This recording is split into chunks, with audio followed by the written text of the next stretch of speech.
Now, to discuss this further, I'm being joined via Skype by a former Vice President of the Nigeria Bar Association, Monday Ubani. Thank you very much, Mr. Ubani, for your time. Now, Mr. Ubani, I remember you were one of the people who praised the President for signing the executive order, but he has sort of made a U-turn now, suspending its implementation. Now, what do you make of this recent development? Well, I've taken time to listen to the press briefing done by the current chairman of the Governors Forum in the person of His Excellency Governor Fayemi. He is sounding a bit contradictory in the statement. I just heard him loud and clear. He was saying that the president has asked them, the governors and the Attorney General and the Accountant General, to go and work out the modalities of implementing the executive order. In another break, he was talking about the issue of constitutionality.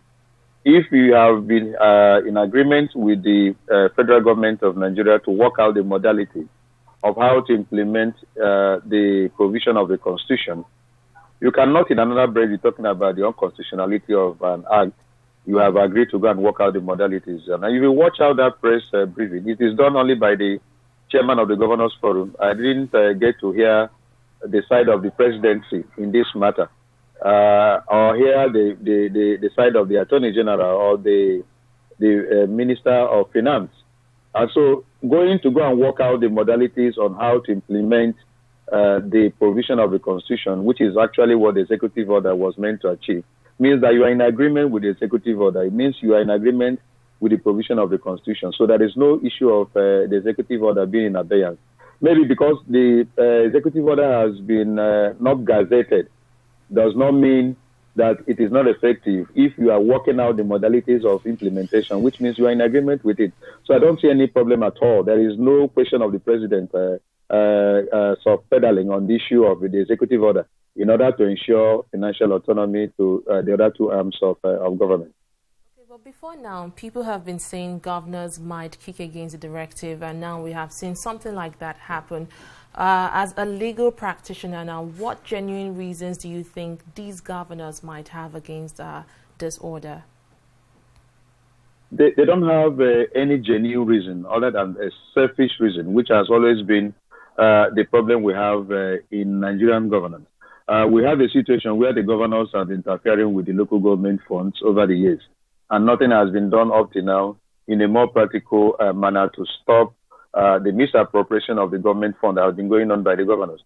We have also seen what they have done with the issue of security votes, and also the tampering of the fund that are supposed to be given to the other two arms of government, talking about the judiciary and the House of Assembly. Now that the president has come with the executive order, we see how they are running helter-skelter. They are running, putting pressure, going all over the place, because they want a situation, actually, where the other two arms will always come cap in hand, begging for their funds that the Constitution has actually expressly provided should be given to them directly. It's been a behavior, it's been a practice, that is very abnormal, that is not right, that we have allowed as a nation. But the president has come out with this executive order, and then we see the frenzy, we see the running up and down in order to see a situation where they could stop it. But they cannot, because everyone now knows what is actually going on. So they have no right to stop it. They have to bow down to it. So what they're working out now, to my understanding, and I believe every other person that understands English will understand that what is actually happening now is that they're working out the modalities on how to implement the express provision of this Constitution that has always been there. And that is what is actually going on now.